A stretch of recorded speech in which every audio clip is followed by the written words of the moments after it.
Welcome to our class tonight. How's it going? Let's get the screen up for y'all. There we go. You should be good, right? All right, thank you.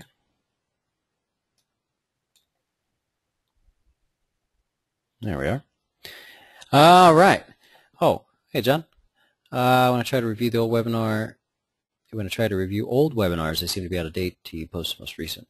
They should be, yep, on the page. If you feel there's something a little off there, I'll check it here when we're done. If something's wrong, they just post automatically, so it should be the most current one. I mean, it takes, like when we finish tonight, it seems like it takes a few hours for it to post, but it should be the most current. If something's, I'll check it out. If something's wrong, we'll fix it for you. In the meantime, you should be able to see the screen. We've got a couple charts up. We're going to talk tonight as if this were June again, right? We're setting up the exact same way. We're doing the exact same thing. The media is responding in the exact same way. It's a repetitious cycle, and so it's pretty exciting to get to do this all over again so soon. What I mean by that is we're going to take some time to review exactly when do we know it's time to add more positions, just like we did in June. See, the weekly chart for me is over here on the bottom left of the spiders. When we saw the market pulling back in here, keep in mind each bar is a week, right? So this doesn't happen very quickly. We kept watching, and so, okay, how do we know when it's time? Okay, and we went through the 3 most popular strategies that are currently out there. Took our time looking for symbols that were setting up and sectors setting up the same, and we were able to walk through that a few times before a few of those symbols triggered, and then we were on our way. So now we're going to do the exact same thing, because if you'll notice, we have the same sort of process here. We're the same pullback, the same everything, and we're going to talk about the 3 strategies we're really kind of keeping our eye on and really start to narrow it down to individual sectors, and then maybe not starting today or yesterday or whatever, but soon we'll be able to narrow it down to the best symbols that we want to play in those individual sectors. It'll be pretty cool. And if we keep going this way, we'll have every sector to choose from because they're leaving nothing out of this sell-off here.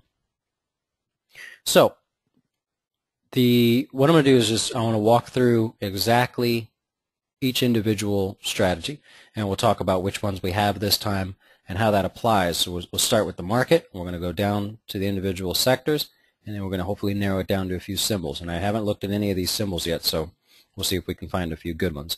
Along the way, those of you that are playing along, as we're doing this, if you see a symbol that you think stands out and you want to talk about it, let me know.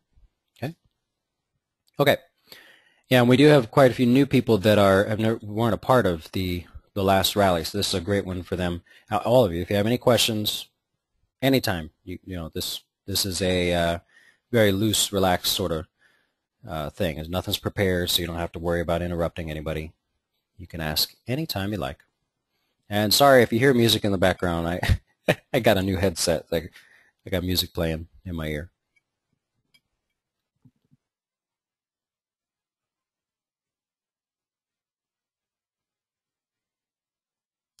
All right, let's get started. All right, so like I said, down here on the weekly chart, this is where we're making the majority of our decisions. When is it time to add to long positions? When is it time to enter long positions? When is it time to reduce risk, as we did a few weeks ago, taking every one of our positions and saying, you know what, some of these may pull back a little and then keep going higher, but just in case, we want to raise our stops up on all of them. And as the weeks have gone by, we've slowly been tripped out of all of them. Some for a profit. We had 2 for a loss the other day. But what we did, those of you that weren't here, we took our entire portfolio and said, if the market does not go any higher from this area here, this was the first hint at our lower high. We said if the market doesn't go any higher, let's take the entire portfolio and just set it up so that we walk away with 6% total. Some lose, some are we've already taken our profits, we've hit our targets. Let's just do it that way. And we went through the example of imagine you're managing the whole portfolio. Let's say you had 10 of the 10 names that we played. Now you're not looking at individual symbols, you're looking at your entire portfolio and saying, all right, if it all just falls apart, I walk away with 6% or whatever percent you want.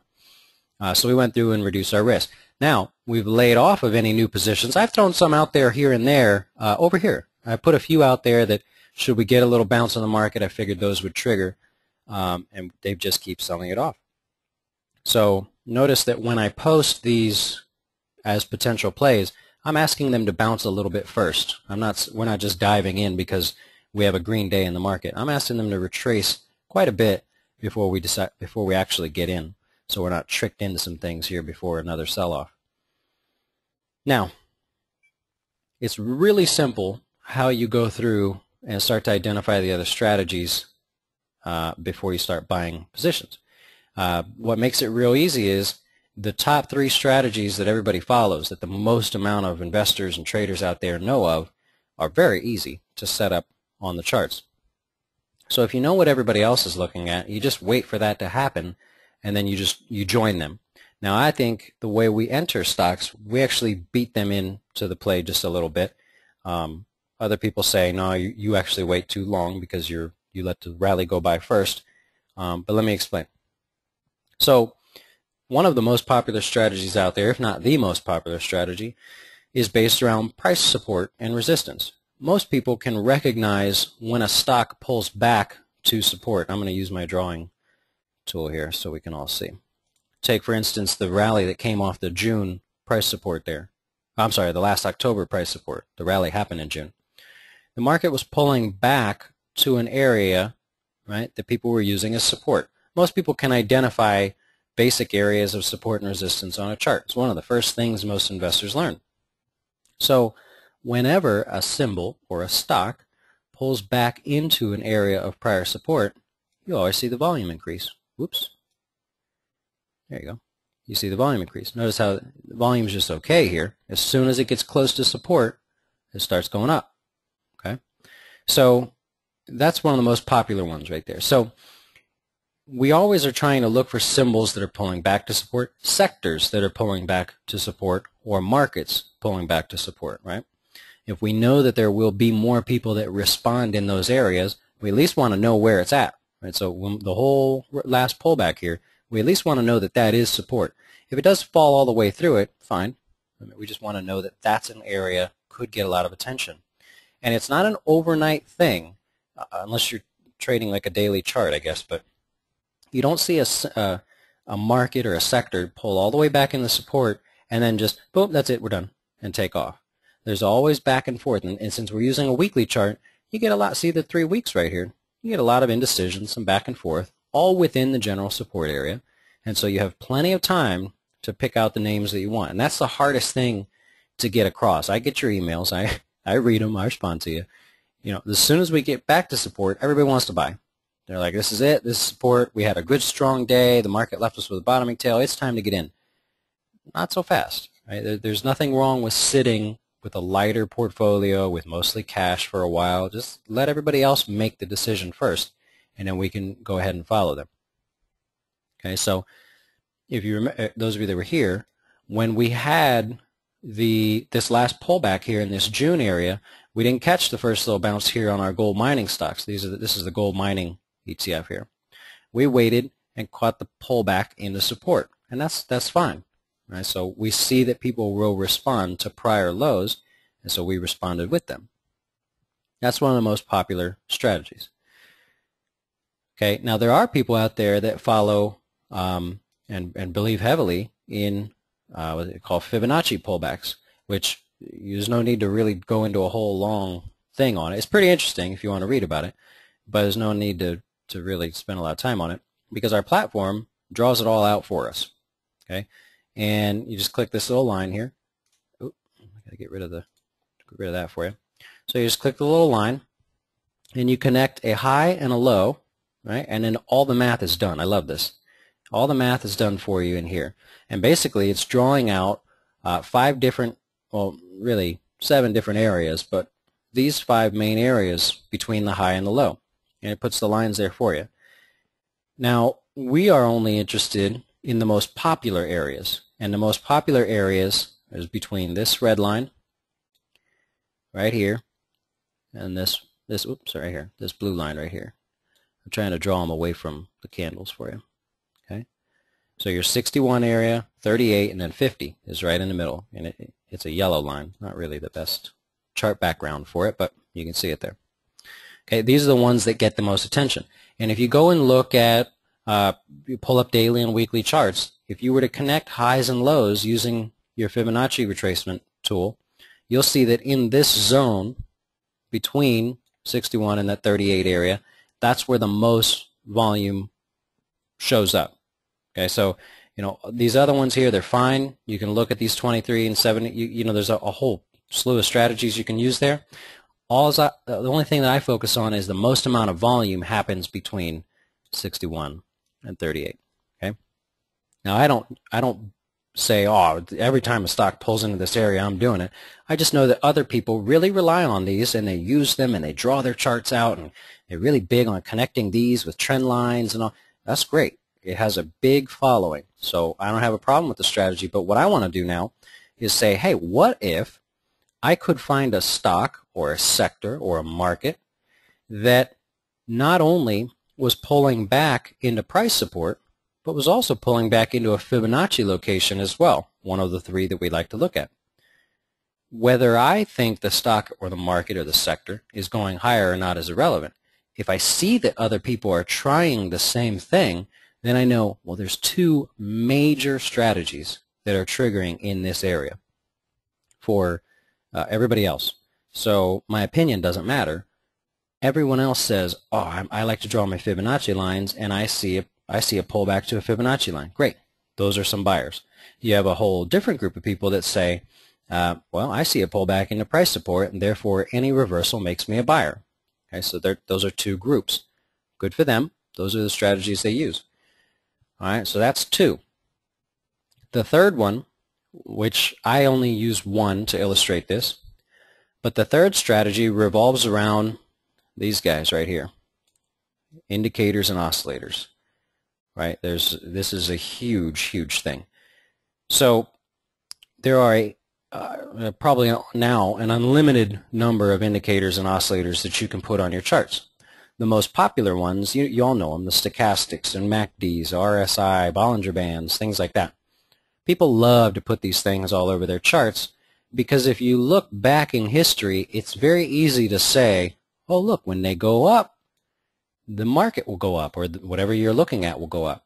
And when they go down, these will go down. So a lot of people believe that. Now, if you've ever tried to trade them like this, you know that it's not so cut and dry.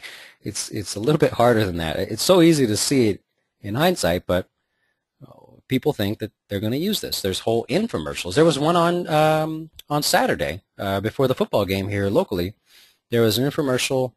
I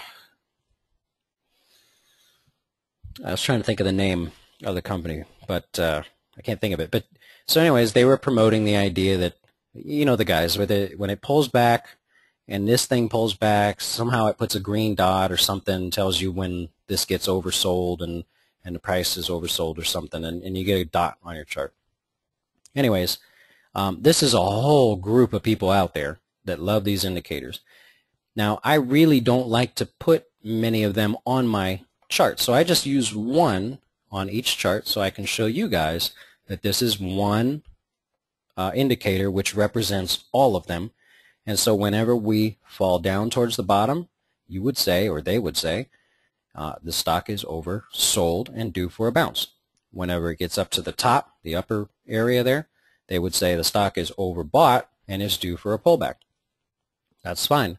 The important thing is to know that probably 1 out of 3 traders or investors is looking at some kind of an indicator somewhere, maybe 50-50. So that is a huge advantage to know what people are looking at. Okay, now the whole crossover thing and when they cross below and above certain numbers, that doesn't really matter for us. We just want to know that these people are looking at a possible long play and they're looking at possibly taking their profits, right? That's all we want to know. So now, what happens if one of the most popular strategies, this price support, you have a symbol that's pulling back to price support. All those people are eyeing that price support. And then you have all the Fibonacci players saying, oh, look, it's pulled back to our Fibonacci line, right? And they're all excited. You have two major strategies triggering. And then you have, uh-oh, here's a symbol that's oversold and due for a bounce. You have all these people looking to buy as well. Now you have three major strategies that have a very, very big following between, the three of them. And you know that they are at least going to attempt to buy it. So whenever you see a symbol, a sector, or the market in general line up this way, you have to do it, right? Because if it keeps going, let's say this green bar is where you jumped in. If it goes up, turns around, goes all the way back down, first of all, you have to get out as soon as it makes a new low. But you know that you were not the only one that believed the market was going to go higher. Everybody else is wrong as well. And when that happens and it goes under that low, that's where you really fall apart. Those are really scary. So all we want to do is notice that the market is doing something similar, right? And now I have to take away, there we go. I have to take away this guy here. We got a new rally. Okay. And now I have to realize that the market for the Fibonacci players is pulling back, right? These people are all excited about this again. And so that same group of individuals is looking at it. We have to know that the indicator players, all their indicators are saying this symbol, the spiders, is oversold and due for a bounce, right? That's what this thing's telling them. So although we are not bouncing yet, these people are saying, oh, any day now or any week now, we're going to bounce back up. This is going to cross over, and for whatever strategies they use to decide to get long, at least they have their eye on it. So all these people are sitting on the sidelines ready to be volume. Okay? All the Fibonacci players, they're like, well, I don't know how they decide. Well, we hit one, and then that didn't work, and then we hit another one, and that didn't work, and now we've hit this one. Whatever the reasons they use to buy, they have now reached what will be for us the last line in the sand to be able to say, this 38 number, okay, we have two market strategies about to trigger. Okay, and then you can argue price support because you do have, it's horrible, but you do have a very sloppy base right here. So what I will do going forward is say that we only have two. I don't like that enough to use it as price support. So we have two of the three most popular strategies about to trigger. And you could kind of see it, not yesterday, but you can kind of see today people taking their shot. There were brief moments where the market took off, volume increase, and that quickly faded away. Not yesterday, but the day before. You had a brief moment there where everybody's excited. They tried that long, and whether they held on or not, we don't know. But there are people stepping in slowly. Okay. Now, what do you do when all three, or in this case, you have two major strategies lining up? Do you just go buy stocks? Do you buy this symbol, the spiders? You can buy the SPY if you want and skip stocks. How do you know when it's time to buy? So there has to be a way that says, or there has to be something that tells you, now I buy the SPY, or now I buy a symbol inside of SPY. Okay, and so here's what we do for that. I'm going to take this away here. Okay, and now bear with me for a second. This is going to seem elementary, but then let me explain why I do it this way. So we have in the background here, we have our handy dandy line chart. Okay, and let's say I want to use an example, a real example. Let's use go up here. Okay, going back. All right, you have your gold mining stock. Now again, we're using this prior rally, still explaining having these three market participants here. When you do that and you go back and say, when I have a sector that I'm interested in, I want to narrow it down to individual stocks, or let's say you want to play this GDX. Once you realize that you have the multiple market participants there, let's say 2 out of the 3, the market is setting up for all 3 strategies to trigger. You need a reason to get in, and the reason we use to get in is going to sound kind of silly, but bear with me. We go over to our line chart, and the blue line represents the symbol that you're looking at, or the individual stock, and the maroon line there represents the market. So this is just an exact replica of the daily chart of the spiders. Okay? So the way I remember it, a maroon, M for market, S, sky blue for stock. So if you can remember, maroon is market, the rest is, you got it. So we see here the GDX on the weekly chart is pulling back.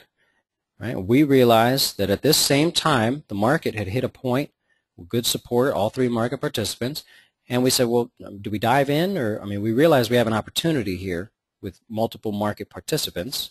When do we go long? Now, when you look over here, right, here's August, right? This is the bottom, right, and you get your little rally, and that's fine.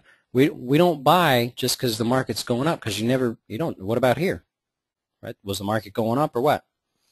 So once we have all three, which happened right here in this July, right, you can go back here and see, okay, after June we got our rally, we're all excited to go pick on stuff.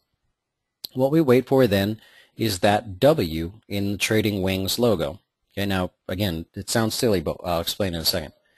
So we wait for the market obviously has to rally first, okay? We need to see a pullback, and we want to actually see the W in Trading Wings. Now, once you've hit the bottom in the sector or the market, you're going to see many of them. It just happens over and over and over again. Some are really sharp and some are more spread out. It's fine. But you'll see them over and over again, and that's how you know you're good to go. Here's a key point. It can't be this one. See this guy over here?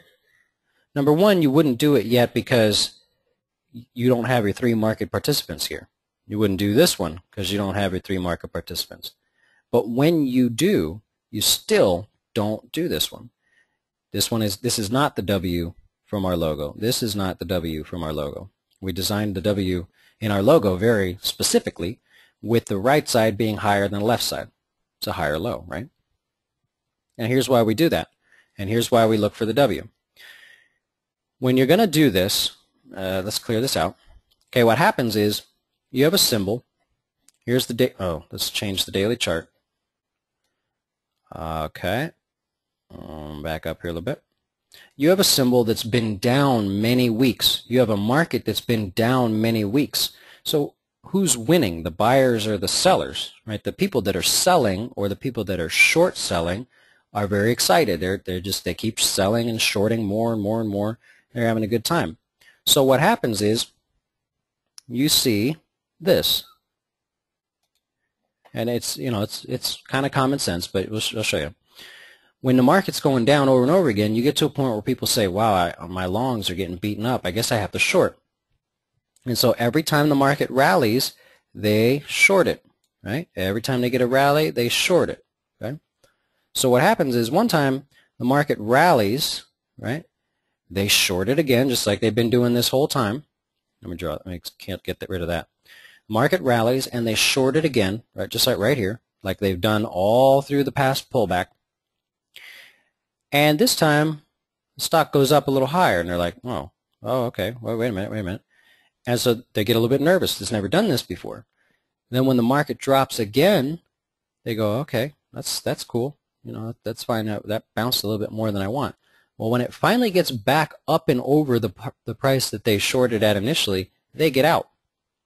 They call it quits. So you have us, people that buy because of this. We're taking out a prior pivot. And then you have people that are covering their shorts, which I'm assuming you guys know that when you cover your short, that translates as a buy. You have to buy that position back. So it looks like a bunch of buyers. And that's the point. That's why we buy on these. When you have a symbol that, when you have a rally that does this, somebody shorts, it rallies up a little bit, then it makes a lower low, they have the opportunity to lower their stop or reduce their risk. So then when it bounces next time, they're like, I don't care. I got my stop here now. I'm not scared. I'm going to make a little bit of money. I'm going to break even. I don't really care if the stock comes all the way back. Whereas when they short here and it bounces all the way back and then they only get a little tiny drop, they don't get a chance to lower their risk. And now they're like, oh man, I don't want to lose money. And so when it takes out the high, there's more emphasis on I'm taking off the whole position. I'm out. Now I'm mad. I lost money. They get frustrated. So that's why we wait for those. Now it's a little bit tough. You have to be patient because what happens before the logo shows up. You have a rally. You could have a few day rally. You could have a few day pullback where you go, oh, maybe it's going to happen now. Nope. Oh, maybe it's going to happen now. Oh, shoot. Then you have another rally. Oh, man. Geez. Okay, well, I guess I'm waiting. You have to be patient. Think about what you're doing. What do we make on the gold mining stocks? We didn't catch this last week right here, this big blow off top week, but we had 3 gold mining names. I don't remember what we made on those, but we didn't make the whole move. We didn't get in at the bottom. We didn't get out at the top. Right? We made our money in here once we saw the logo play, and that's fine. Think about what we're doing here. If you know there's going to be a logo play, you're going to get in. It's fine. You don't have to. If you're going to make 10%, what's the difference if you make 10% from here to here or from here to here? Right? What does it matter where you get the 10% if that's all you're going to get? Very rare you're going to get the absolute top and bottom, and I don't even care to try to shoot for that goal. We just shoot for our targets, right? So don't stress out when you see we're going to watch, let's say we're watching the gold miners here again. Don't stress out when you see it bounce for a few days and you go, oh, he's not posting any longs. All right, well, he doesn't seem to talk about that. Like maybe he's missing it. Should I email him or, right? No big deal. We don't have to jump in right there at the absolute bottom, okay? That's the beauty part about it. If you're patient, you actually end up doing pretty good because you don't get sucked into any, little bounce along the way. And so that's what we're looking for. All right, now let's go to real time. Let's say here we are now, and here we are now, and here we are now. Okay, so now we want to look at the gold mining stocks again. Okay, and so let's say now we've got our pullback here. It's not going. Oh, there we go. There we go. So it's not going well for the gold miners right now. It's fine. We are not in them. We have a pullback here down to our last Fibonacci area. Okay, so we know those people are looking at it. We have the long-term indicators. Right, they're working their way down. We're in no hurry. We're saying, all right, any day now they might turn up. It's fine. These guys are waiting for their opportunity, and whenever they get it, great. We'll be right there with them. And you can see on the daily, we're obviously falling pretty quick here over the past couple days. Now, what can we do to play it long? You think, well, man, nobody in their right mind would buy this here. And you're right. This is not where you buy. It may look attractive, like everybody's looking at Apple right now thinking, oh, my God, it's going to hit $500 and it's going to scream. It's going to bounce. It's going to be great. Well, what if it doesn't? Now you're holding a $500 stock that's moving $20, $30 a day if it wants to. So the GDX, we're interested in it. We know that we're very close to having 2 market participants, and should there be a bounce over the next couple days, tomorrow's Friday, so let's say that we bounce tomorrow, we'll get a little uptick here. These people will get interested, and if we bounce a little bit next week, this will turn up. They'll get their trigger. For us, we don't have to guess. We just go, okay, the market, we're in a position where we have multiple participants, therefore we can go look at individual sectors. So the GDX, we're at a point where we have multiple market participants. We could look at individual stocks. So if you want to buy the GDX, that's fine. All you have to do now is go to your line chart. Say, okay, we're dropping pretty good here. If we see a rally over the next couple days, great. You don't touch that one. That could be a fake out. You let it pull back, right? And then as long as it doesn't make a new low, as soon as it takes out that high right here, you'll see it plain as day. You'll see the logo, the Trading Wings logo. All right? And then you can do it from there. Now, why wouldn't you do this one? This one's beautiful. It looks like a copy and paste of our logo. Why couldn't we do that one? I like that one. I like those the best. They're very clean. They're very quick. I don't have to wait. You wouldn't do this one because, oh, where's my thing? There we go. You wouldn't do this one because you don't have multiple market participants. You have one.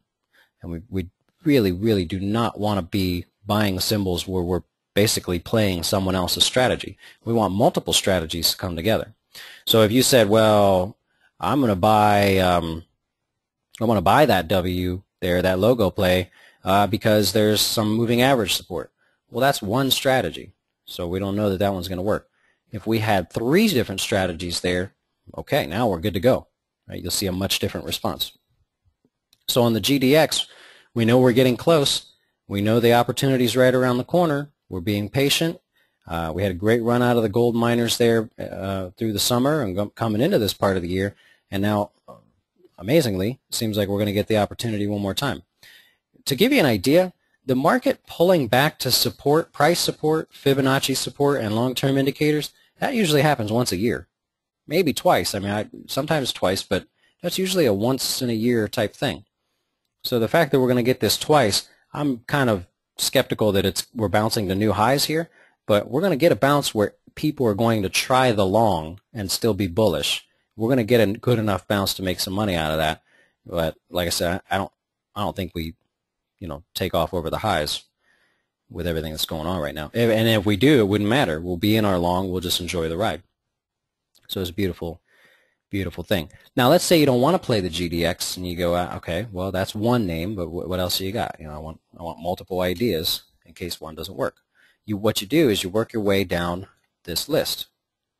Every symbol that's in there. Newmont's always the first one I think of. I think it's the heaviest weighted. I think it's the most. However you say it. I think it's the heaviest weighted symbol in the GDX sector. So the same thing is true for this one. You go, wow, okay, they really beat this one up here. Things are calming down on Newmont now. We're starting to find an area of support because of these people are recognized. Even the most amateur of traders sees it bounced here. Oh, and I'll tell you a funny story in just a second. So even the most amateur trader sees, well, it bounced here the past 2 times. Maybe it'll bounce a little bit here again. Maybe. There's your price support people. Then you have the indicator players setting up here as well. So we know they're starting to look at it. But again, we're not just going to dive in and hope that we're right. We're going to let it bounce first, right? And that might happen tomorrow based on how today finished. Right? And then it will happen, I promise you. It's not just going to turn straight around and go back to $50. It will pull back again because you'll have those people that have been shorting it this whole time saying, okay, we got a little bounce. Now time to short some more. It happens every single time. And then they're going to be ready. They're going to be wrong, and they're going to cover their position as we get over that high. And as soon as we cover that middle part of our logo, then we go for it.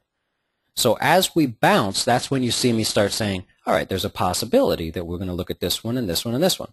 Then when they pull back, then I'll hit you with the prices. Say, okay, now that we pulled back, we've marked the middle point of our logo. We know we can get in over this price. And so then we can go put our orders in ahead of time and be ready for the bounce.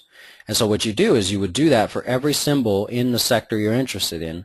I'm using the miners as an example, but you go through all of them. The banks will always start the move. Semiconductors, let's see what they look like. See, we got a little bit of time on these. So you have, there you go, put this here. Okay, so look what you got. See, the last rally from low to high, we're pulled back to our first Fibonacci line here. Our long-term indicator players still haven't quite joined us, and we haven't quite reached price support. So we need to drop down closer to 15, maybe even a little under 15, to get us down to price support, Fibonacci support, and the long-term indicators will be good to go by then as well. And there's obviously something on my mouse here causing it to do that. Okay. So we've got some time. Now, again, if it drops down, let's say it gaps down to 15.07 tomorrow and sells off down to 15, okay, you might see people start to buy this prematurely. That's fine. That's what causes that first bounce. So again, we wouldn't be a part of that, and I wouldn't bother trying to chase that. There was a time where I used to say, I'm going to nail it, right? I'm going to be in there ahead of the game, and I'm going to go for it. It doesn't work for me. I don't like the stress of having to always stand in front of this computer, and it would be virtually impossible for me to tell you guys this is the price to put your order in, and it's going to drop, and then it's going to rally, and then it'll pull back one more time, and then it's going to go. That's a headache. So we're going to sacrifice the first bounce. Let's say it does go down tomorrow. We'll sacrifice the first bounce. We'll wait for the people to short it again, and as they cut their losses or take their profits from here, because remember, you got short covering throughout the whole thing. When they do that, then we'll go ahead and join them then, and we'll look at some of those symbols. Okay, so there's a sector that's close as well, but you see how it's nothing yet. You know what I mean? There's no reason to be overly anxious and feeling like you're going to miss something. Retail sector has obviously pulled back to price support. I looked at this one earlier. If you want to just, oops, for the sake of repetition, okay, pull back right into our Fibonacci line. Beautiful. Right into price support. Nice. And our long-term indicators setting out nicely. And Christmas is coming up. So you've got 3 major strategies triggering and a holiday. So what you do, you don't get all excited and go buy the retail stocks. Don't do that. You go through the retail. You either can play the XRT if you like the ETFs. Again, if you did, not yet. You got our drop. You want to see it bounce a little bit, and pull back one more time, then go. Right? And you just have patience on it. Don't go crazy. But what you would do is say, okay, I like the XRT there. Maybe it bounces a little bit. For me, it's way, way up here. But you start going through the symbols. Say what symbols also represent the same setup. Okay. And so you can dig through the names. In which you could just go, Google the XRT, or go into your web trader if you have an account at if you have an account at ViewTrade. Go into your web trader, type in XRT, and they got a new feature there that says you can just click on it, the holdings of the ETF, and it does the work for you. Very cool. Okay, so then that's the process. Now, what we're going to do going forward. So say Tuesday we're going to have our class again. We're going to say, okay, a couple days have gone by. What did we talk about on the miners? What did we talk about in retail and the financials even? What we're looking at in the oil service, all the other sectors. And we're going to go through and say, we will be buyers when we see other people buy and we see our logo play. And I mean, I know if you've never heard this before and it's the first time you're sitting through it, sounds a little silly, right? But if you think about it, people do really well just buying price, support, and resistance all the time. People do pretty good with these little indicators. You'd be surprised. They have their own little tweaks and numbers they like to use for it. It's pretty interesting. People do really well with Fibonacci. There's a whole radio show that's on every day for an hour here in my hometown. Or it's national, I guess, but I mean, I hear it here. They do pretty well. It's pretty cool how the symbols they find. What happens if you combine all of that together? Like, nobody seems to have thought of that. And so that's the way I like to go about it. If you know everybody's strategy is about to trigger, just join them. Have your own way of getting in and join for the ride. That way, if you're wrong and it stops out, you're not the only one. You just might be the only one that fesses up to it.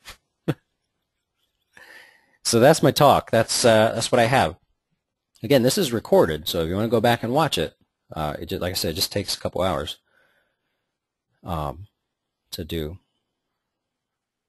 or to upload it.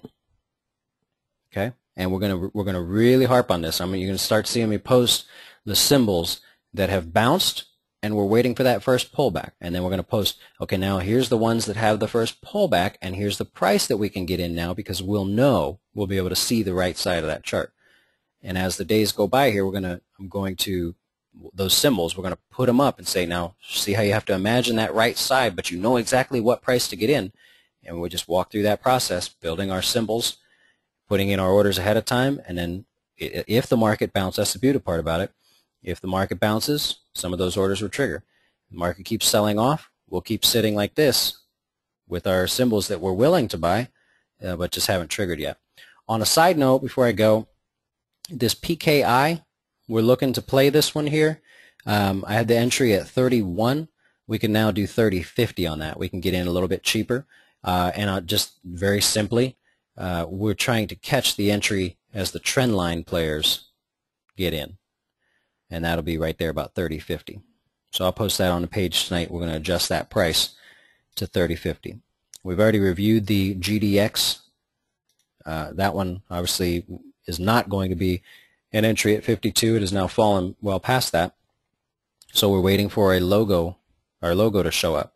So tomorrow, if it bounces up $1.50, don't buy it. That's dangerous. You let it bounce. You just let the media and everybody talk about, gold's making a comeback, and go out there and start digging in your backyard for gold. And then a couple days go by where it pulls back. Then we'll have a price, and we'll be ready to go. All right, if anybody has any questions, now's the time. Also, you don't have to ask here. You can, you guys are very good at emailing. You are welcome to do that if it's more of a lengthy question. I'm always around, Dustin@tradingwings.com.